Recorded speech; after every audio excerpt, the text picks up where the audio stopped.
Let's transform the rest of the evening into a teaser, more like a teaser.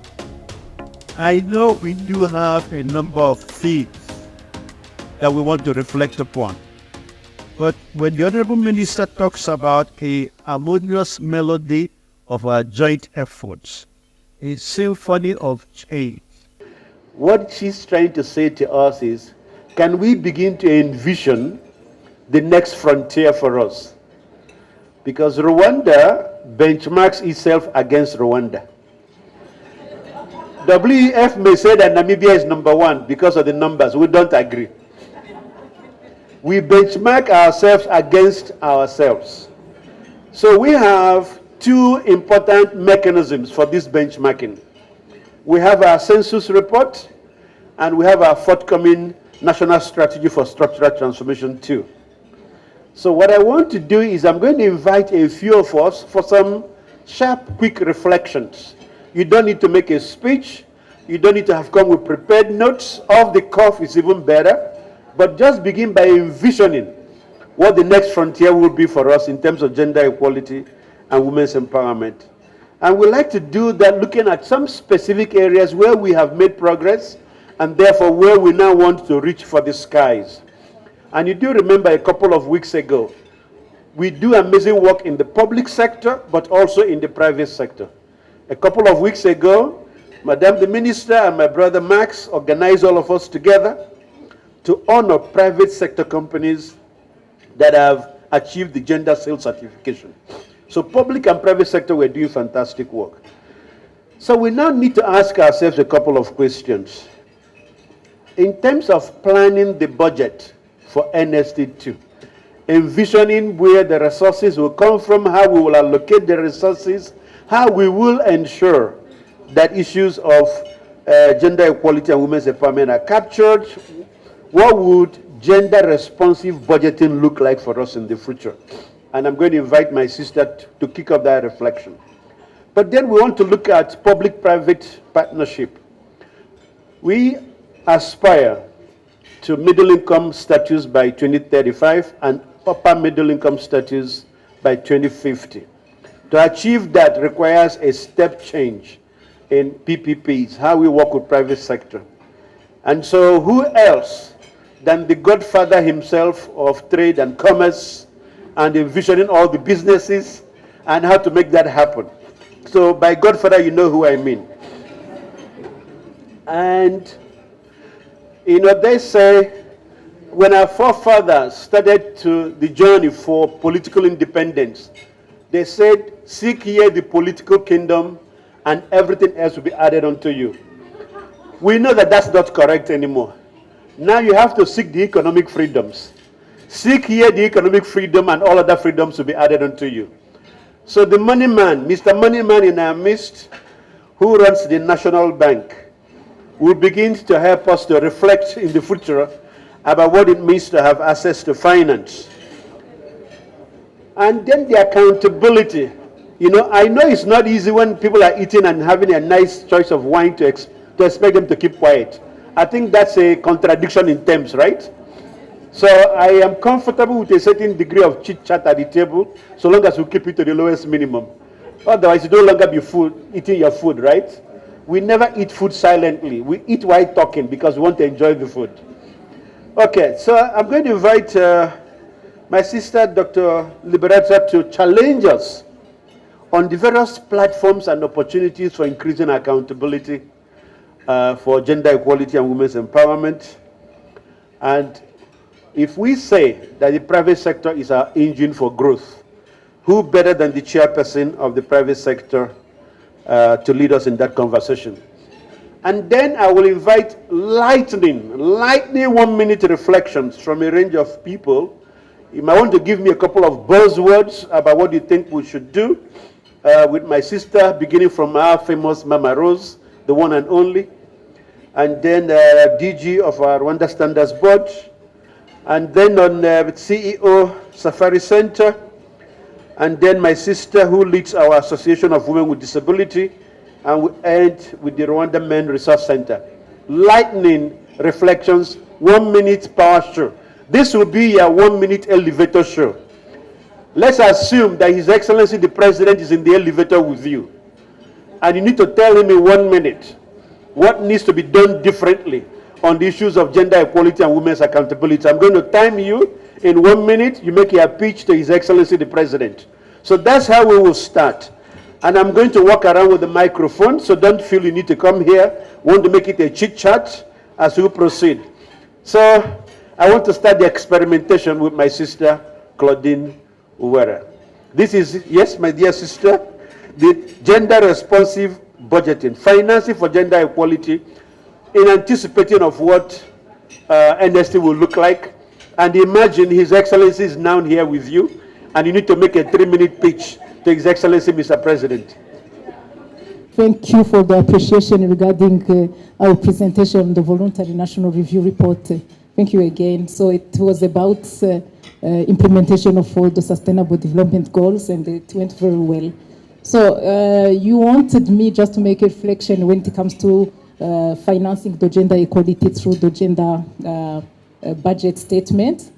Yes, I can say that when it comes to the next generation of NST1, it's a continuation of what we've been doing under the gender responsive budgeting program, because the government of Rwanda is just you highlighted is strongly just committed just to promote gender equality through financing or gender priority areas. And as all of you must be aware, every fiscal year, I mean, this is an exercise that is led by Minecofin. We enter into a process of planning and budget consultations, but before that, there are guidelines that are provided by the Ministry of Finance, and that reflect gender equality just priorities. And through those guidelines, we also discussed the we provide guidelines, we provide the sector gender priorities, and those sector gender priority, we just requested the budget agencies just to allocate resources. Of course, we assess together, it's in close consultations. So at the end, this is a process that really moves forward until the approval at high level, and even the parliament assess that. And it's I can say that the budget, the gender budget statement is a kind of accountability tool, and just documents that really help us just to enter into or to implement our gender responsive budgeting program. And the Gender Monitoring Office also use it as a tool in terms of monitoring and evaluation, just to see how the budget was allocated and the execution of the budget. So just to make this short and just to summarize, in the next generation of NST1, just will continue what we've been doing, and they will be improving, because we have now disaggregated information just to make sure that gender is well mainstreamed, not only just in words, but practically we see how budget is allocated, and within this equality and equity between men and women, girls and boys. So I think we are moving towards the right directions, and this is how we'll move forward. Thank you. Thank you, my dear sister. Thank you. So Gender Monitoring Office does the tracking and monitoring. So perhaps we say these are teasers, right? So these are not definitive statements, but these are directions of travel where Rwanda wants to go. So maybe going ahead as we prepare for NST2 and to support the work of national planning, for us to support the Honorable Minister in terms of now convening the global platform for setting the agenda, and then working with Minecofin. So in terms of the gender budgeting, and trying to identify what the indicators would then look like, so that Mama Rose then has something to track. Right now, we do a lot of work at the sector level, lower thematic level.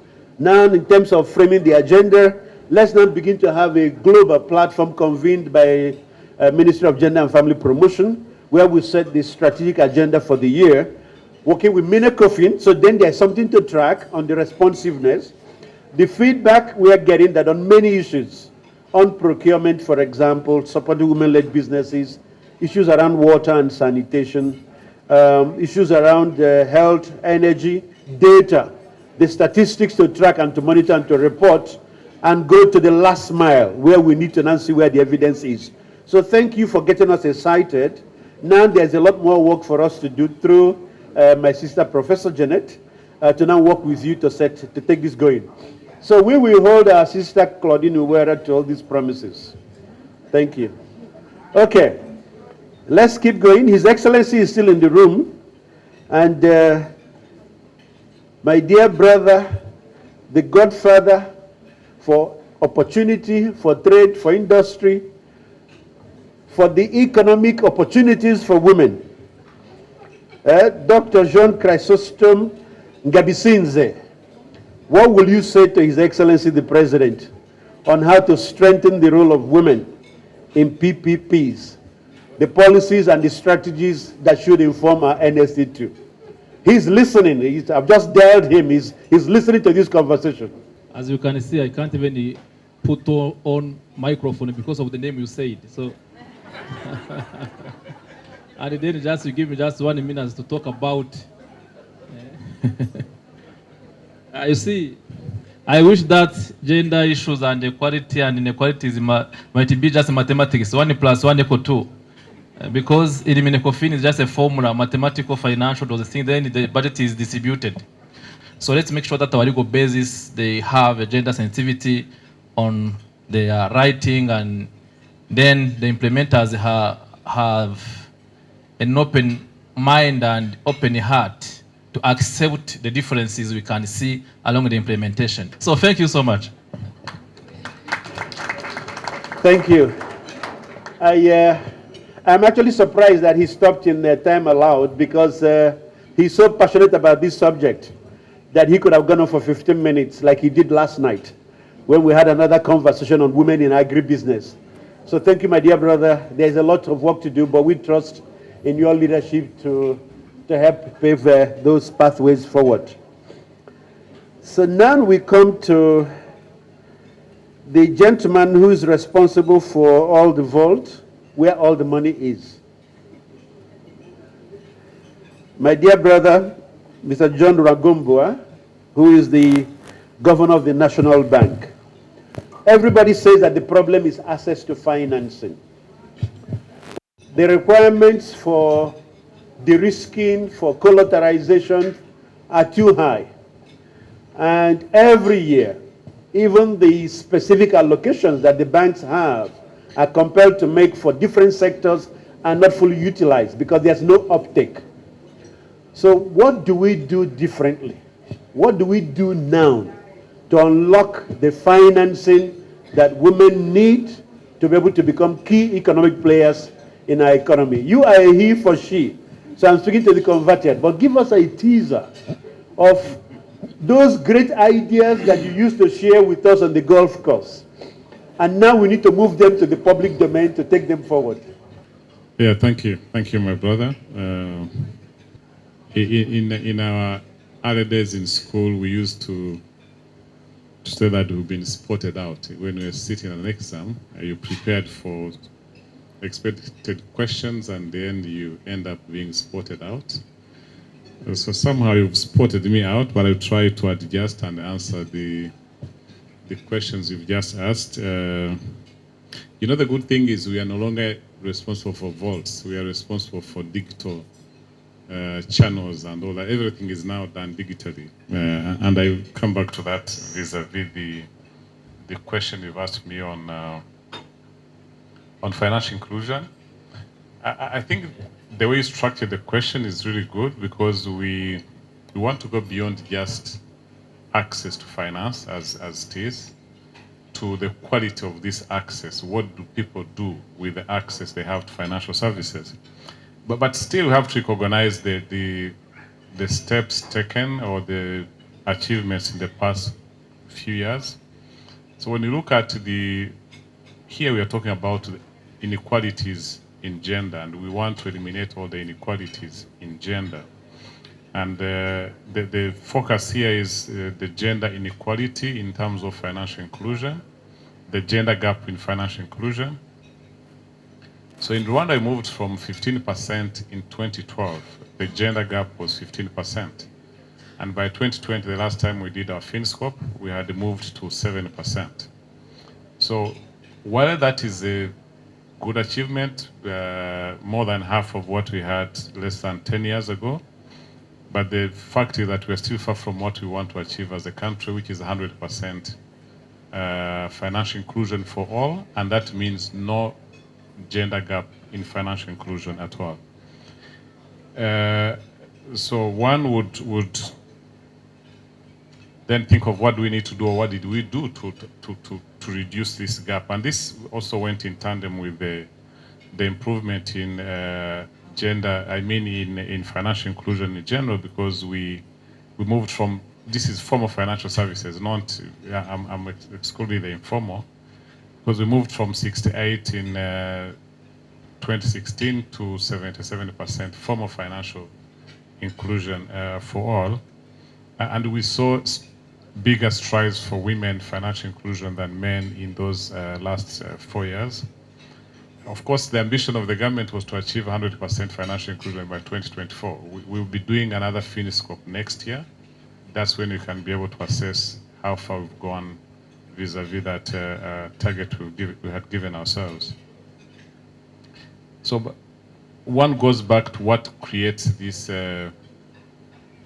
One is financial exclusion, but specifically focusing on gender.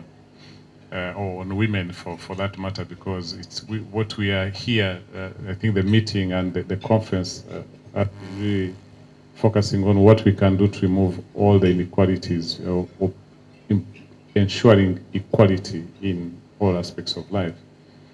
So one, I'm happy that, as you said, there are people here representing the traditional institutions. I think the biggest challenge in Africa that we've had linked to this gender gap is our traditions. Originally, women were not supposed to own assets, but when you look at Rwanda in the last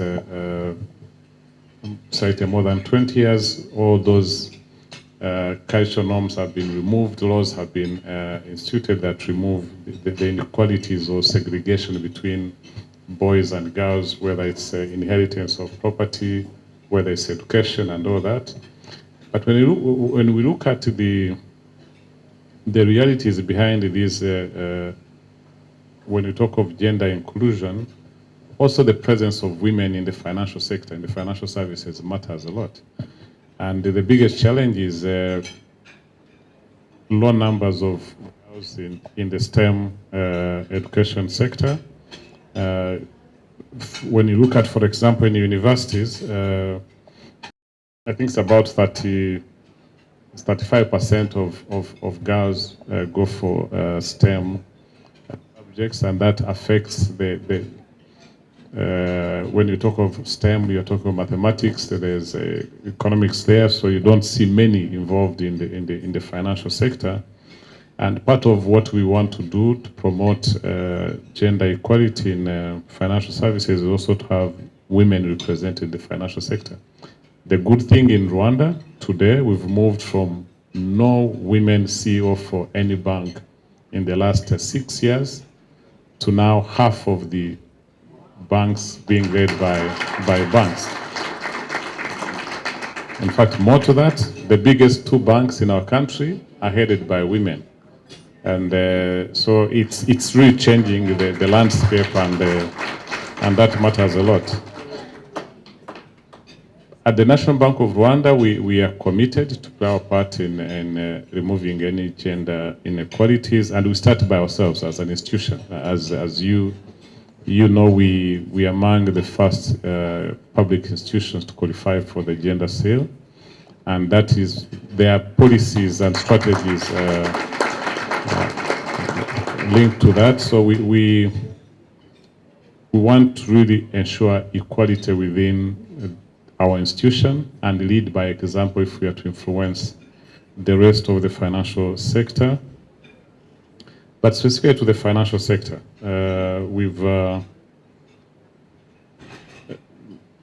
just a few highlights of what we are doing to promote gender equality within the financial sector. So there's accelerating the formal financial inclusion for women through saving groups. We are working with other stakeholders to digitize the savings groups and link them to formal financial services. And most of these saving groups, the village saving groups, are made up of women, more than 80%.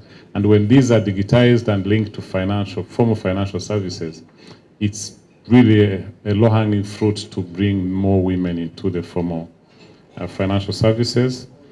The other thing is we've implemented what we call data warehouse, linking ourselves to all the financial institutions, and through this data warehouse we collect gender segregated data that allows us to inform evidence-based decision making. Our teams of young ladies are now involved. They started with Nyaruguru and Nyamasheke, dealing with the women. We selected 2 of the districts that had biggest gender financial inclusion gap. And we have our young ladies going there to engage women, educate them on use of mobile money, and really accompany them to onboard on mobile financial services. So this is directed dealing with only the excluded women within these 2 districts. We started that as a pilot. We expect to scale that up depending on the solutions we get from there. Then we have the National Financial Inclusion Strategy that really pushes to achieve 100% gender, financial equality. So there are many other initiatives, of course, by government and by the other development partner that we contribute to close this gender gap, but also eliminate financial exclusion in our country in general. Thank you.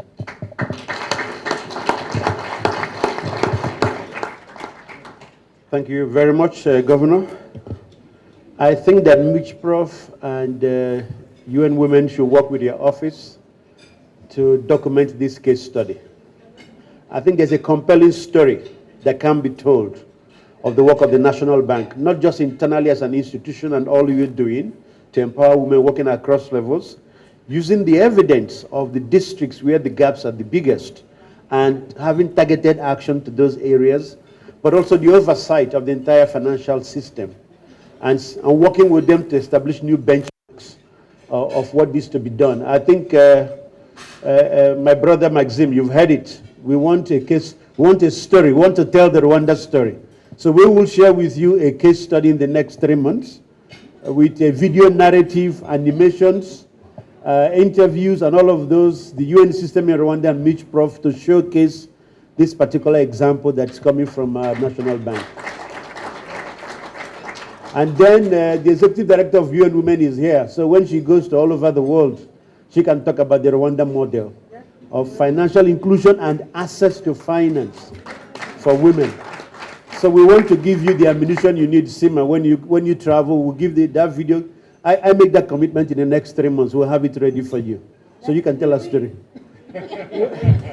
Well, when she says 3 weeks, it means she'll give me the money. So thank you, Sima. Yeah? I'll get the money to get it done. Okay. Fantastic, thank you. This is really wonderful. So we proceed with our lightning reflections. And now we want to address the question of accountability. We've seen the example from the National Bank. It's like standing up to be counted, right?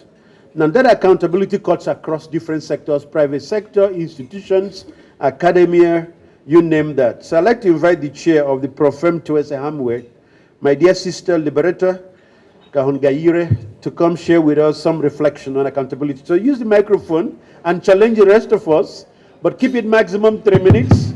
Some nice sound bites will be helpful so that we can remember that it's not just about lunch, but also about a teaser for what the future we want to see. Thank you so much for this moment. As a civil society, we would like to say that there is a good progress in Rwanda because of the way issues are handled conjointly with government, civil society, and the private sector. On our part, we continue to make advocacy through influencing and still to be involved in reform for the national law and the policies that are gender responsive. For instance, the big achievement is that the governing matrimonial regime, donation, succession provide to women's equal inheritance right, as well for men and for women.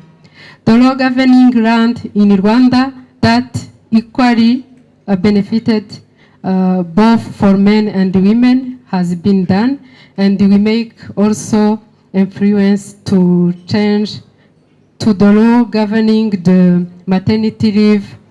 For instance, there is a restoration of 12 weeks for maternity leave, among others. We raised out our voice over the borders of Rwanda until up to Tanzania, in our neighbor country, to accompany women in the International Criminal Tribunal for Rwanda, ICTR, for the classification of the crime of sexual rape committed in genocide in 1994 against the Tutsi, among the first category for the crime of war and genocide.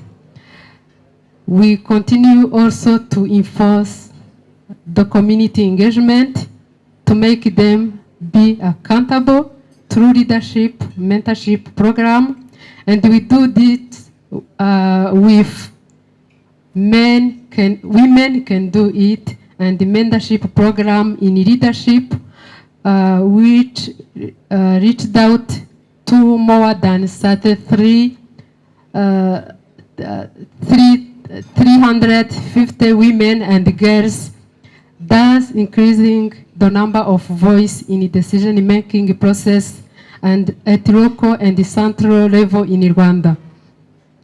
With those programs, the capacity building focus on life skills, public speaking, networking, and policy analysis, which are in place to advocate with us to overcome barriers to social barriers to have a meaningful participation in the whole society. To not be long, we have to continue the fight, and we recommend that all together, men and women, we continue to address those cultural barriers, starting our family level. Men engage is a key approach in our daily work, and we continue to support the all initiative around the economic empowerment for women. To have one example, one member of our member organization created her own MFI, like Duterte Imbere EMF and Copedu, to have access to money to all those women in the rural area. I thank you so much for your kind attention. Thank you very much. We cannot overemphasize the importance of the role of civil society as a key partner in this journey with government, particularly the advocacy and the campaigns, because that's how you create awareness, but also to move the conversation into the policy space in terms of analysis and strategic dialogues using the evidence. So civil society can always share the evidence with government counterparts, and so we begin to work together to create the new instruments, the policies, and frameworks to make change happen. So of course, under the leadership of Professor Bayisenge, I think we have a great opportunity to work together to frame the strategic agenda.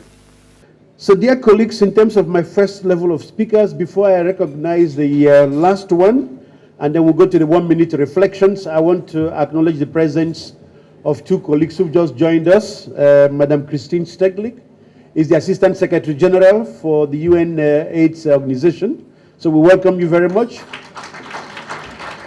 And she's accompanied by my dear sister Anne Shongwe, the Regional Director for UN AIDS. So we come to a crucial part of our conversation, which is on the role of the private sector in the transformations we seek to happen.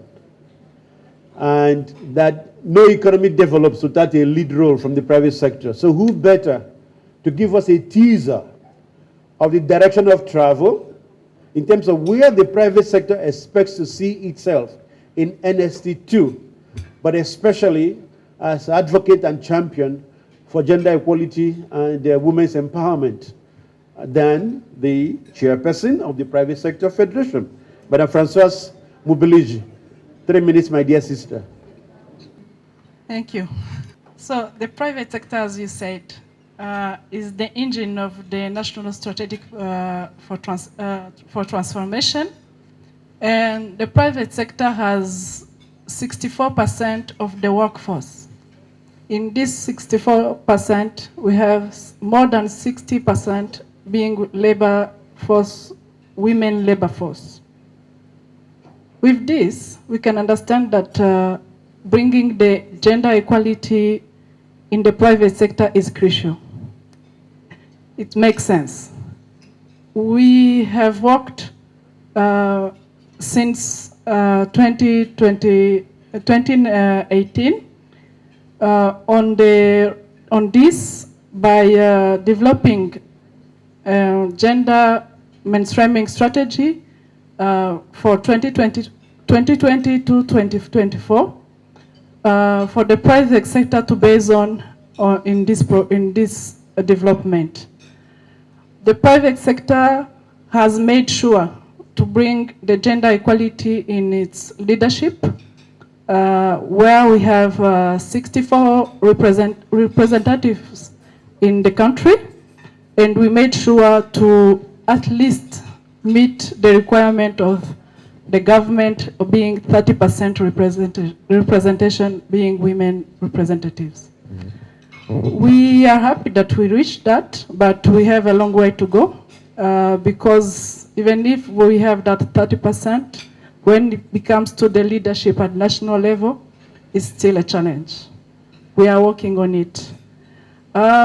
We have worked with partners with the Gender Equality Seal program, where we started in 2018 with partners GMO, UNDP, and PSF, where we have companies that have been through the program and have been certified because they have introduced the gender equality in their companies. Those companies have introduced breastfeeding rooms. They have introduced the gender gap closure in the pay. They have developed the GBV fighting policies in their companies. They have worked in several items to make sure that gender equality is brought in their companies. They also benefited from this. They got increase in their revenues. They got better environment for their staff, where staff are more belonging to the companies as well. We think that for the future, this program is crucial, is very important, and we are looking to base on and build on the partnership to bring it and extend it to more companies and even SMEs. So, NST2, our aim is to have all our members being certified. Thank you.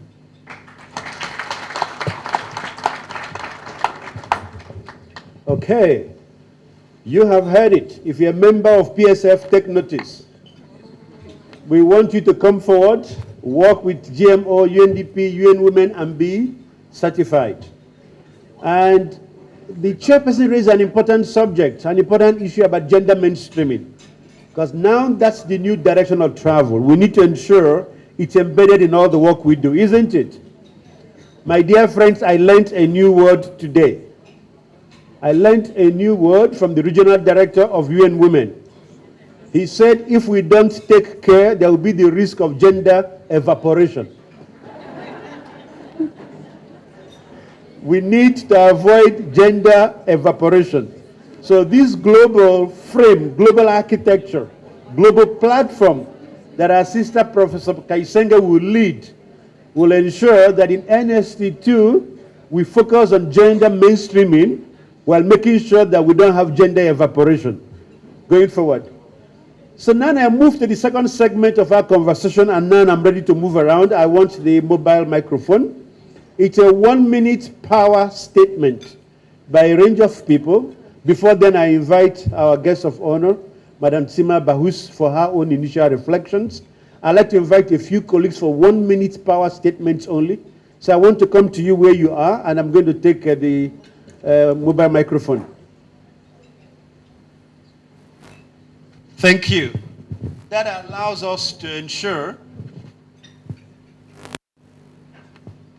that every segment of the hall feels the impact of the conversation. But what it means, of course, is that when I come close to you, I'm sorry, the discussion quietens down because then everybody pays attention. So I'd like to invite 1-minute power statements. Who else than GMO itself? The personalization of the institution. Mama Rose, what is your message to us in 1 minute? What would you like to see going ahead from now? Yeah. Thank you so much, RC, you are putting me on spot. Thank you so much. Accountability will be very visible. Thank you. And my message tonight is we have gathered here to reflect on spaces, solutions, and solidarity. My message will be to also have a framework of accountability of how we do this. The world is committing too much, committing on gender equality. We want accountability to see if really we are all delivering. It's not only women deliver, all of us, we have to deliver. Okay, all of us deliver. So in my framing statement, I talked about the need for accountability, for us to create a framework with clear indicators. So that's the only way we can know we're making progress. Common, unified indicators led by MIG Prof, and a global platform where we challenge ourselves, and we take those indicators and translate them into the gender budgeting of the government. So every year we can have clear accountability. How much are we meeting these targets? Where are the gaps? What needs to be done? Who is being left behind? So thank you for reaffirming that, Mama Rose. You know that on this question, Mama Rose is like both the institution and the law. And so once she has stated that she wants accountability, if you disagree, raise your hand. Okay, so it's carried. Thank you, Mama Rose. Where is my brother Raymond Murenzi, DG Rwanda Standards Board? Oh, he's right. Yeah, he's right here, of course. Okay. So going ahead, my dear brother. What should I ask you now? So you've heard all of the aspirations and all of the challenges and the next steps. How would you define the role of RSB going ahead to make this happen? Thank you very much, moderator. Thank you for giving us this opportunity to be in this gathering.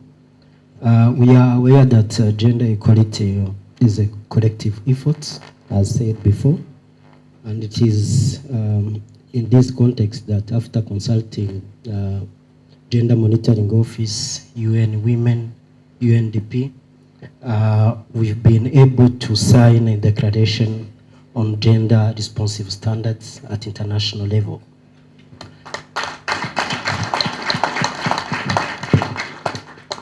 And this declaration is focusing on gender responsive standards And the goal of this declaration is to make standard a powerful tool to be able to use it in accountability. And it is in line with SDG 5.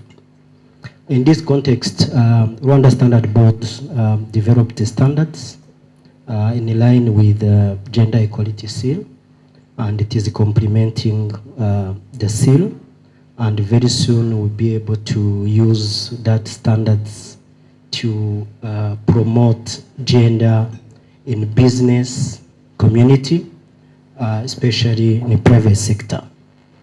Currently, these very standards, it is the first ever in Africa that we published this year. And we'll be able to table these standards to our fellow Africans to be harmonized at African level and later at international level. Thank you very much. Did you hear that? And how come you didn't clap well?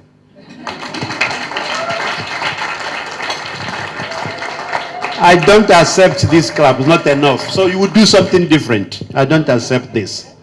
Because I was going to wait for you to finish, and I was going to ask the regional director of UN Women where this has been done elsewhere in Africa. And he would have answered on Eastern and Southern Africa. Now you're talking about Africa. So in Nigeria, where I come from, if somebody has impressed you so much, you don't clap. You use what to call boza. So you give like 3 bozas. So you go like this, boza, boza, boza, in his direction. So everybody, your hands towards Raymond, 3 bozas for him, right? Boza, boza, boza. So Sima, we promise you another case study. Video, animations, all of those, because it's important. Oh, this is, 3, yes? 3 case studies.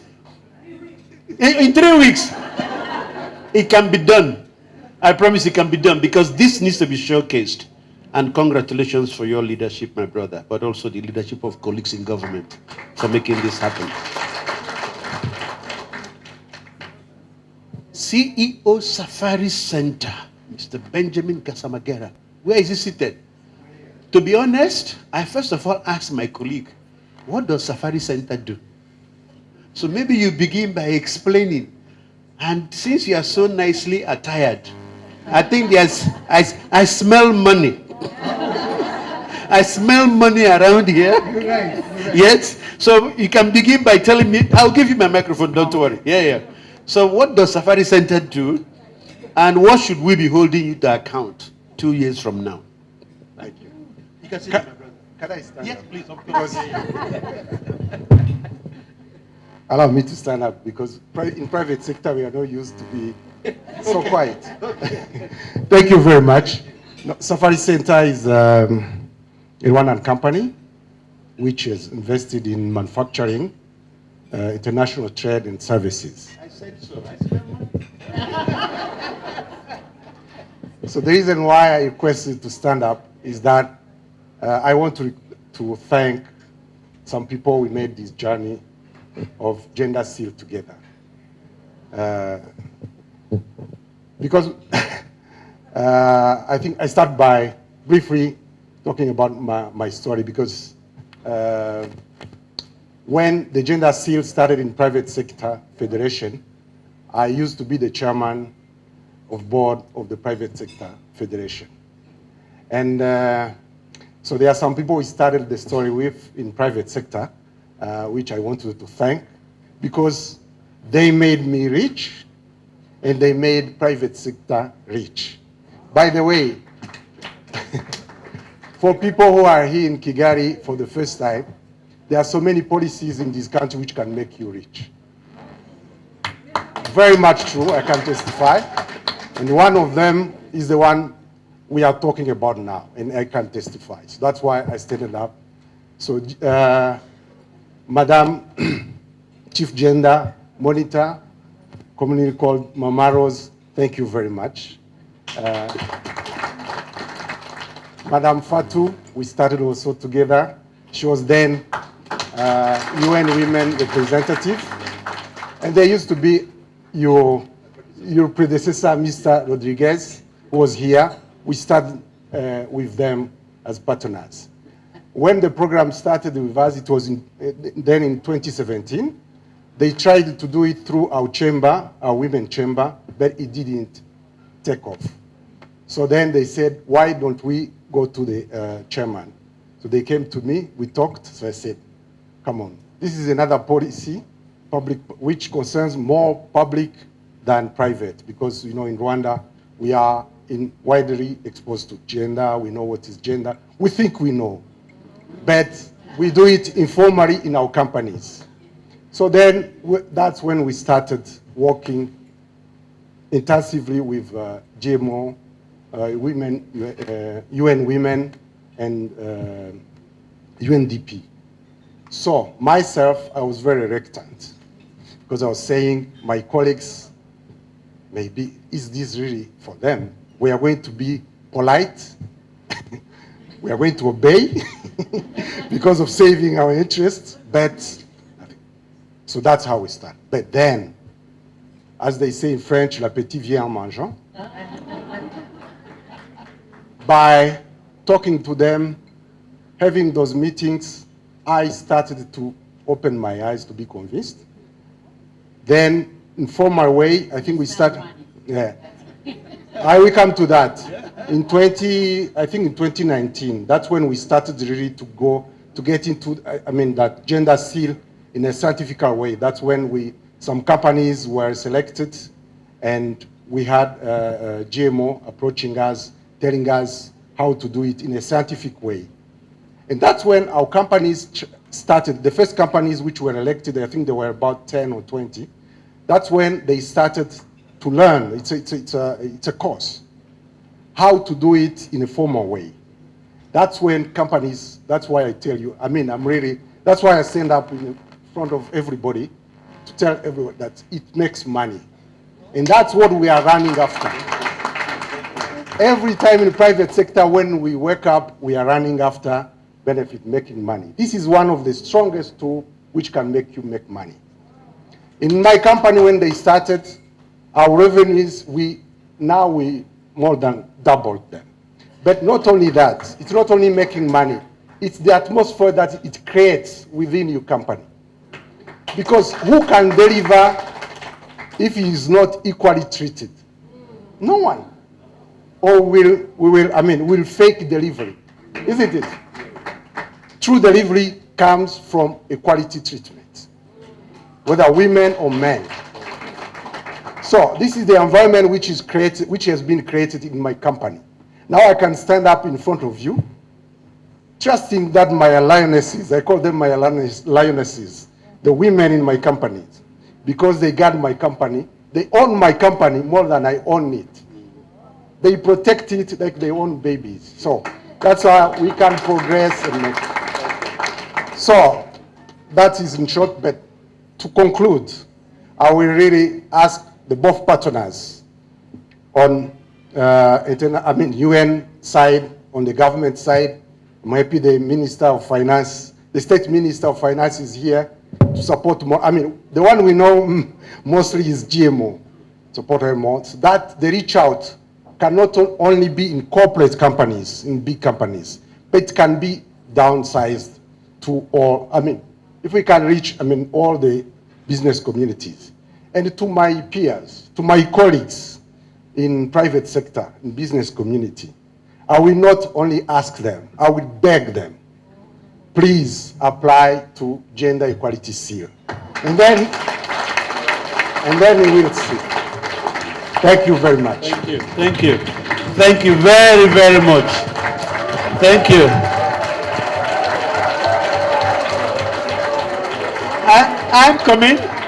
I'm coming. I know he deserves it. I'm coming. But, two things I want to say before we give him his Moses. First of all, it's not often that a leader is humble enough to acknowledge that he says he was reluctant. That sincerity, that's a sign of humility in leadership, so I want to commend him for that.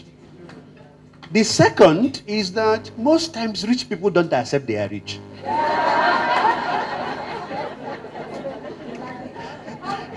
When you ask them, how are things? They say, we are managing. But not this one. Says, I am rich. I make money and join me in making money. So I want to promise you, when I grow up, I want to be like you. Most welcome. Thank you. Thank you, my brother. Okay, shall we give him 3 as well? Boza! Boza! Boza! Thank you, my dear brother. Okay. My sister Gaudence Mishimiwa Mana, where is she? Oh, right here. Okay. Gaudence is the Executive Director of Rwanda Association of Women with Disability. You see the rich men here and rich women, right? And here's Mama Rose. In 1 minute, what would you like them to do for you and members of your association so you can benefit from the wealth that is being talked about? Yes. Thank you. I first of all want to celebrate what we have achieved because of partnership, enabling legal framework in our country, private and public, individuals, partnering all together, understand that everyone counts. We have structures of person with disabilities in our country, and this is really the most important thing that we needed so that we can grow. So we celebrate that our disability movement in Rwanda is growing up. And women with disabilities, we are finding our space there. We are also organized. We are an organization of women with disabilities. We are working across the country in 12 districts. We are serving 13,000 girls and women with disabilities, but also we are celebrating partnership with service providers, specifically when it comes to ending violence, access to justice for victims, but also access to many other opportunities. But of course, I believe that behind every person, whether you have a disability or not, there's somewhere abilities and potentials. And I wish my belief should come through in the future. And for this to happen, we need to go beyond the equality we are talking about today. And we promote equity, where every person can find space. Where the spaces that we have today, we see solidarity, where everyone, regardless our abilities, we contribute to solutions. And this requires, of course, inclusive budget for more people with disabilities to access education, everyone to access education, because we all know education is the only door that is opening all those opportunities, the money we are talking about, the business we are talking about. And if we can dismantling such kind of ableism theories, because we are all able. Thank you.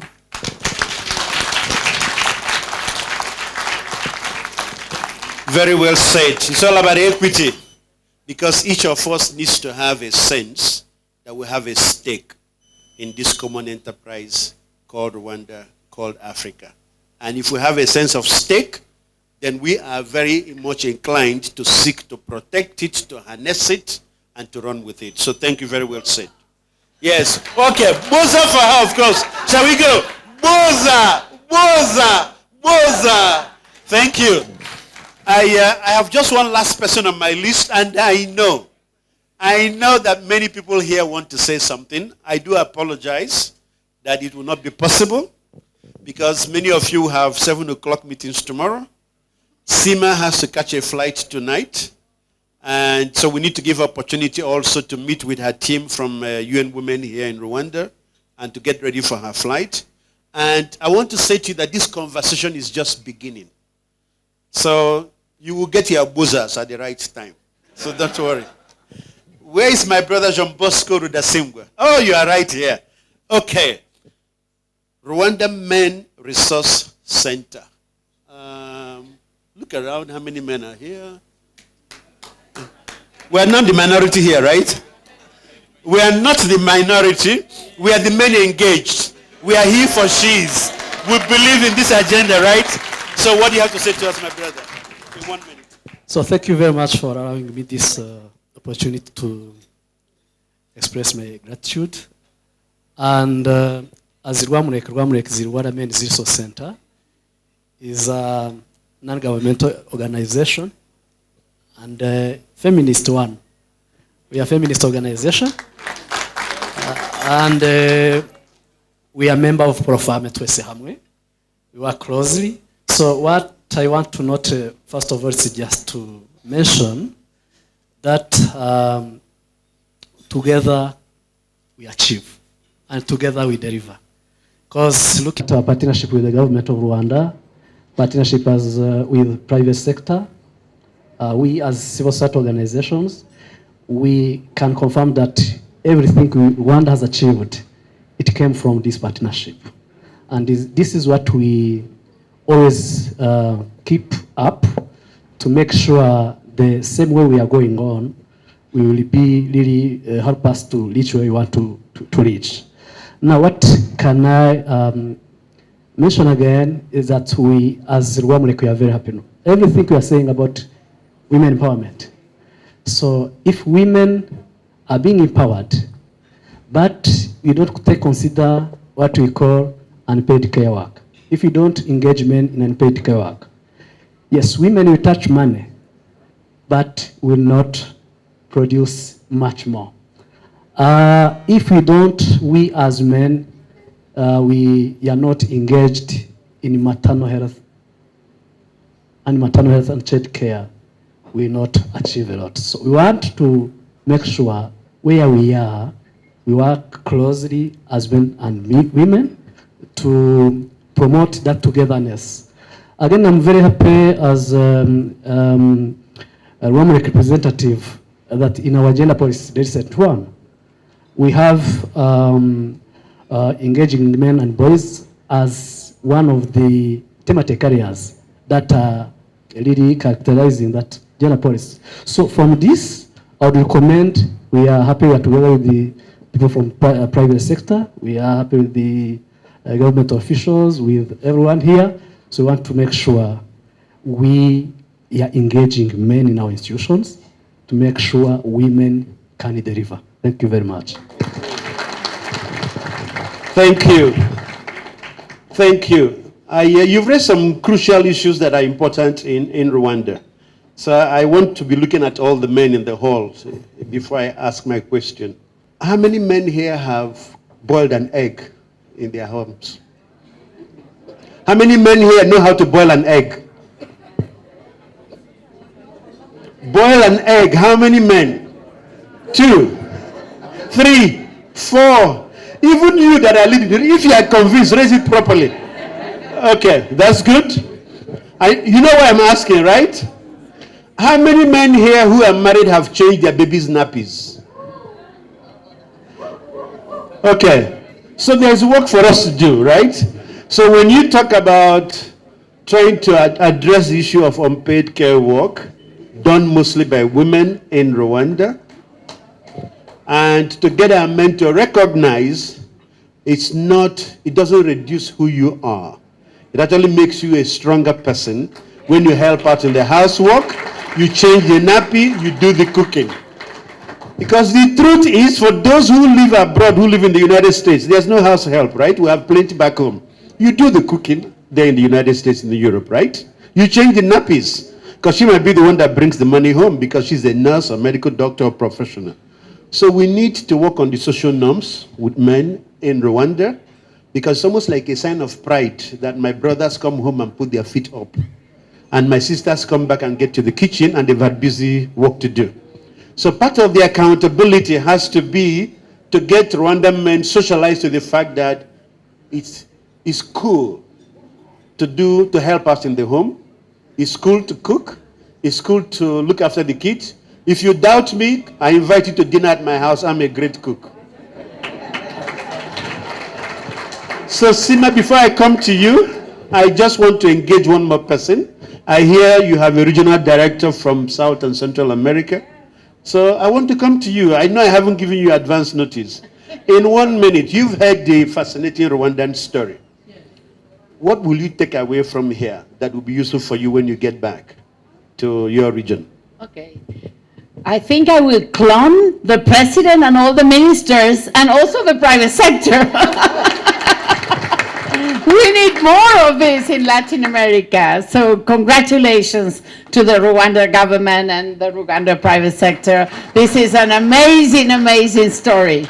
But let me tell you, while I have the mic, that I am working as well together with the executive director, an initiative that is called Generation Equality. And I would really like to invite you all to be part of that. We need more private sector from Africa. So I will be writing to you. Thank you for your card. And thank you so much for this wonderful evening and all the stories I will cherish, and hopefully we will have more exchanges between Africa and Latin America. We need you guys. Thank you very much. Thank you. Thank you very much. So, Sima, in coming to you, you've heard, what you have is like this. This is the Al Jazeera news highlights. Well, now we talk about Al Jazeera, right? Because many of the others, we are not sure anymore about the veracity of their news, right? So in our region, you've heard the Al Jazeera news highlights of the fascinating story that Rwanda is. And as the minister said, we know we're not there yet. We know we have gaps, but we've done fascinating work. We benchmark ourselves against ourselves. So the leadership of the minister, GMO, the various institutions that are represented, if I pass the mic table by table, you will hear amazing stories of what institutions, private sector, civil society, community groups are doing in Rwanda. And you also have an amazing team at the region, Maxim, and here in Rwanda, Janet, who are leading from the UN side these processes. So what's your takeaway? What message do you have for us going ahead as you leave Rwanda tonight? I am going to the podium.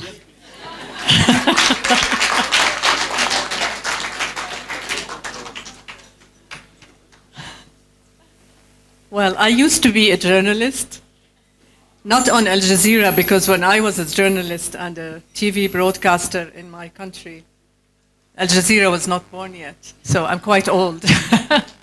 But anyway, Honorable Minister of Gender and Family Promotion, all sisters and brothers who are here today, all protocols observed. I want to say, first of all, good evening, and thank you so much for such an energizing evening. Really. As our RC just announced, I will be leaving this beautiful country in a few hours. Actually, my flight is at 2 in the morning, and this has been the best send-off for me from a country that I will never forget.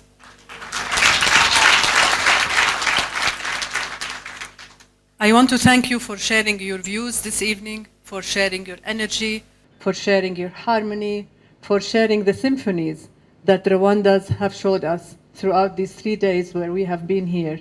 And also I want to thank you for all the forward-looking energy that you also gave us as UN Women, as the United Nations, but also as the international community who came here for Women Deliver. I told the President yesterday when I had the honor of meeting him, I said, President, Your Excellency, I just want to tell you how delighted every single person who came to Women Deliver in these 2 days, how thankful and how appreciative they are of your country, of your experiences, but also of the welcome and the warmth that we have all felt here.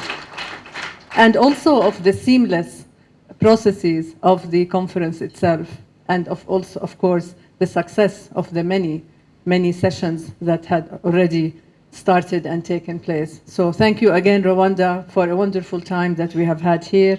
I want to congratulate all the women and all the men of Rwanda for this great country, for your leadership and for your commitment to gender equality. You know, you are, whether you are the second in Africa or the first in Africa, you are the 10 in the world among 193 countries. This is something that we all salute. Congratulations again. You have made women's equal and meaningful participation across all sectors a part of your own national development priorities. And as we say in French, I'm not French, but I always say it, chapeau. By the way, I come from Jordan, from the Middle East, and many people ask me about this jacket that I'm wearing. I just want to tell you that this is the product. It is a Jordanian product. It is also the product of a project that I am very proud. I have started in Jordan when I was in my 20s with a number of entrepreneur women who at the time were doing some work, but that kind of work was not really marketable. And therefore, the economic empowerment of these women was not possible as much as we would like it. And then we helped them into training, we helped into marketing, we helped into improving their designs, we helped into looking at outside markets, and here we are today. These women, two of them, are now employing more than 700 refugees also in Jordan, women to do the work. And they are selling everywhere throughout the world, and this is something also that is so dear to all of your hearts, economic empowerment of women. I mean, women without economic empowerment cannot really be fully empowered. So I just wanted to give that example because also for many refugees around the world, and I heard yesterday that from the president that he himself was a refugee, and I told him, I am so impressed, and I also told him that I am really impressed also at how many excellent leaders I am meeting around the world who have been refugees. And we agreed that the experiences of refugees and the lessons that refugees learn make stronger women and men and make stronger commitments towards national development, towards peace, towards security, and also towards gender equality.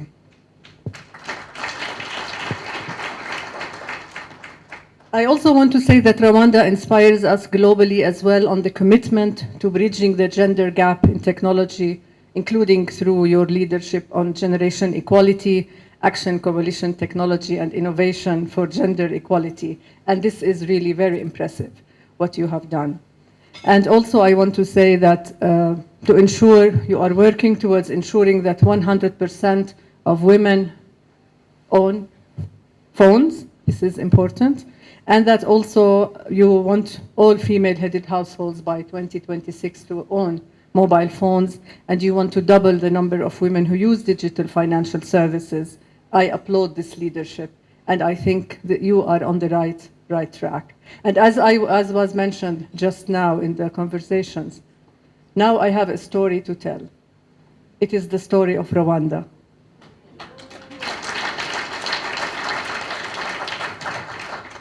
It is the story that I have actually been looking for. I have visited many countries since I took office almost 2 years ago. And every time when I travel, when people ask me, what exactly does UN Women do?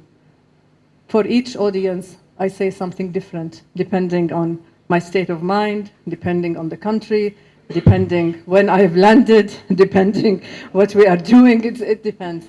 But now I know that everything I saw here is going to go in my notebook, and this is going to be my model. And this is what I will be promoting.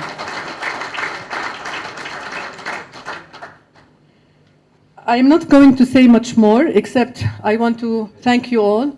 I want also to invite you all to come to the SDG Summit midpoint in September, because this is very important for all of us. I also want to invite you all to come to the midpoint moment of generation equality, also in September. And I want to thank Tanzania for agreeing to host with us and for all the energy that you are putting Tanzania in making sure that generation equality midpoint moment is really a wonderful, wonderful event that tracks gender equality around the world.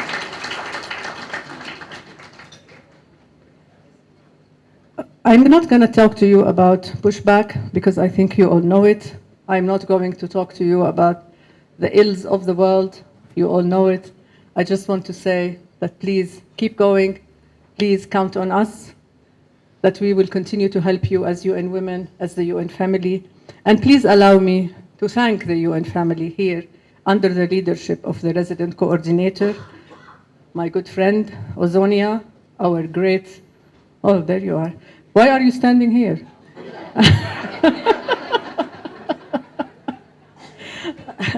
I knew Ozonia when he was at UNDP, and I was also the head of the Arab Bureau at UNDP, but I never knew his talents in moderating. His great talent in moderating, actually. So thank you very much, Ozonia. I also want to say again, I want to thank Jeanette Kem and my team here in Rwanda. Maxime, our regional director, are you still there? Oh, he stepped out. He always has phone calls that he runs for, I don't know, from home, anyway.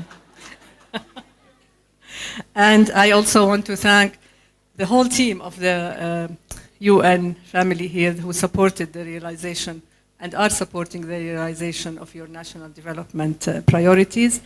Allow me also to thank all the team that came from New York to attend Women Deliver and who are here with us here and who really went through a lot of effort to ensure that our participation here as UN Women and our partnership with Rwanda and with Women Deliver is a successful one. So thank you.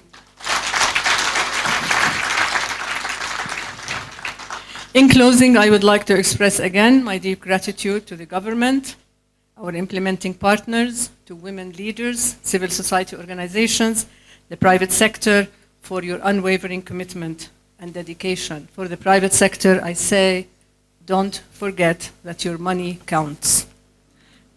Your money can be put in good places, on good trajectories, and your help and support will be highly appreciated, not only by us as UN Women, but by all the women and girls of Rwanda and also the men and boys of your country. And last but not least, I would like to give my special thanks to the Honorable Minister of Gender and Family Promotion. Now I can say my good friend Jeanette, thank you very much for your leadership and for your hospitality. And also to Mama Rosa, who is the driver, of course, the esteemed head of the Gender Monitoring Office for Rwanda, but who was also one of our most esteemed UN Women colleagues. So we have many colleagues here around the table, also from Rwanda, who used to be at UN Women, and we are always, always very proud of you all. We always say, once UN Women, always UN Women.